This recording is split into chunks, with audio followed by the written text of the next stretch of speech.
जनवा जाले ससुरा। अब हनुमान जी जानो शिवानी देखो हम मुँहे पर बोलो बोले अब हनुमान जी जानो किया तो तहरा ई गीत अच्छा लागत होई या तो तू अपन आवाज बचाओ तरु हम ना गाई गोलू हम गा दे भैया अच्छा लगा हम गा दे अच्छा लगा अच्छा लगेला हमके। कैसे कहने के हनुमान जी जानो तो बाजावा ले ले बजरिया हो रोए डोलिया ले ले बाजावा ले ले बजरिया हो दीपक कहाँ है?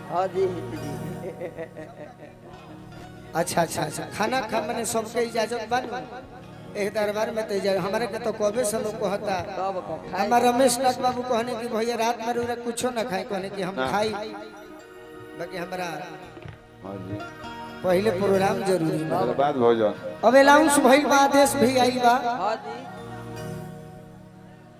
भोजन कर लेवे को होई हाँ कि खाना खाए के जे बाकी ना कहो हाँ ए दरबार में ऐसा ही दरबार बा ये तो ऐसा दरबार बा शिवानी एक लाइन हमारे जोरे गाती है अरे बेलौटी में भइल जे कर जनामावा सुन ले होइबो भरत जी के नामावा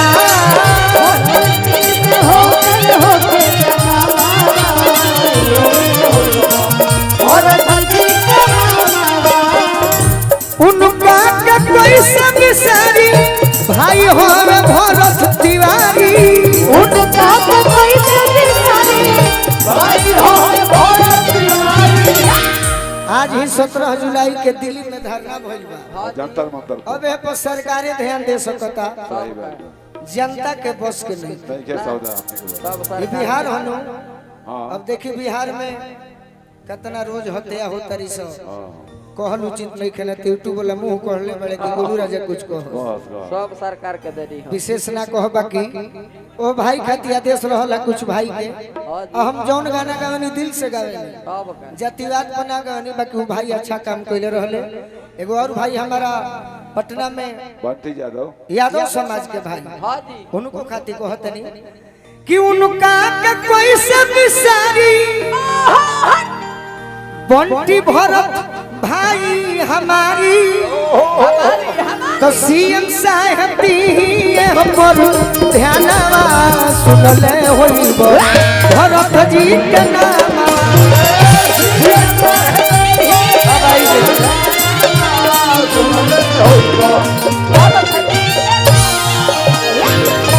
जरूरी रहल हमने के कलाकार बाजी आदेश ना करब जे बाकी विनती करब जे बाकी हमर बहिनिया के आदेश बा तो बाजावा ले ले बजरिया हो डोलिया ले ले एने तक दे कहां रे हो कहां रे हो अरे दर्द ले दे हो रोई जनुआ जाले सब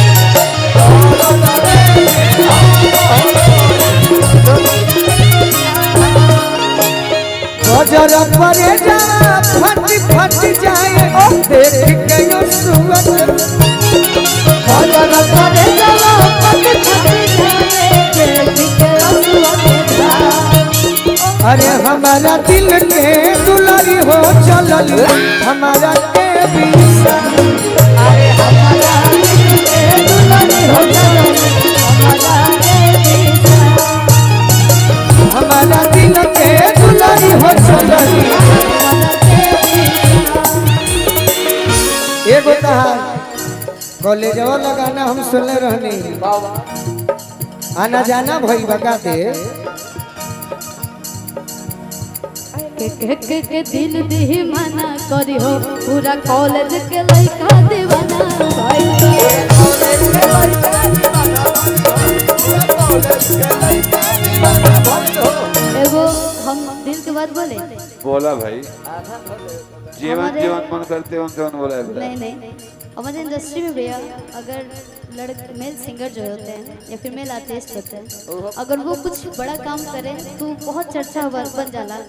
हमारे प्रचार जो करेला सब लोग प्रचार मतलब सब एकदम अनलिमिटेड पोस्ट होकेला कि आज हमारे भैया या फिर हमारे जो भी है आज उनका गाना आ रहा है इतने बड़े आर्टिस्ट के साथ। और ये गाना हमने भी बॉलीवुड के स्टार के साथ काम किया है इस गाने में, जिसका नाम है ब्यूटी खान और अरबाज मलिक। और ये लोग मतलब ये टिकटॉक जमाने से क्रिएटर है, बहुत बड़े स्टार है। जो भाई हमारे क्रिएटर मतलब टिकटॉक वगैरह देखते होंगे तो ब्यूटी खान और अरबाज मलिक को जानते होंगे। उनको हमने भोजपुरी में लॉन्च किया और हमारे इंडस्ट्री से कोई एक शख्स नहीं है, मैं मंच पे भी बोल रही हूँ, मुझे डर नहीं है, कोई एक शख्स नहीं है ना जो मुझे ये बोल दे कि मैं शिवानी को इस गाने पे सपोर्ट किया हूँ। मैं फिर क्यों तभी ना कह रहा, आप किए इसीलिए मुझे वो बात याद आ गया। सही बात है। क्योंकि हमें चलन नहीं है। जी आप आगे बढ़ोगी जी तो मुझे खुशी होगा, जी। मुझे जलन नहीं होकर क्या होगा, मुझसे जलन क्यों होगा?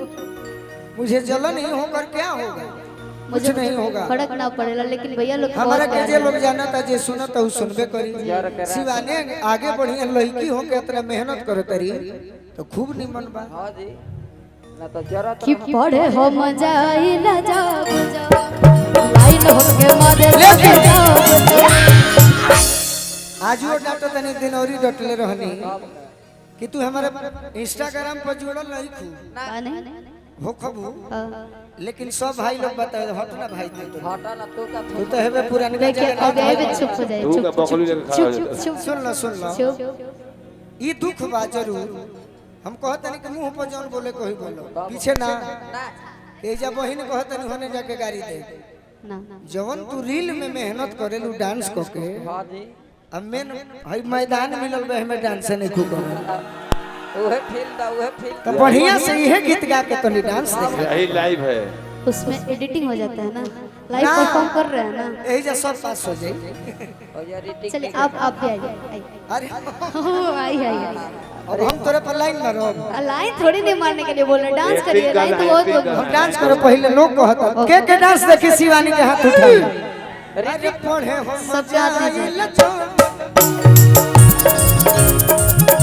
बढ़िया से कह। लाइन होके मारे सभे तब ओने बेटा हमारा ये है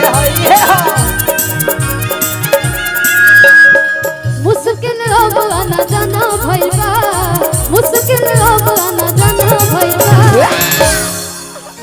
के दिल दी मना करी हो, डांस ना करी तो रोक दी हलो। दिल दी मना करी हो, पूरा कॉलेज के लइका दीवाना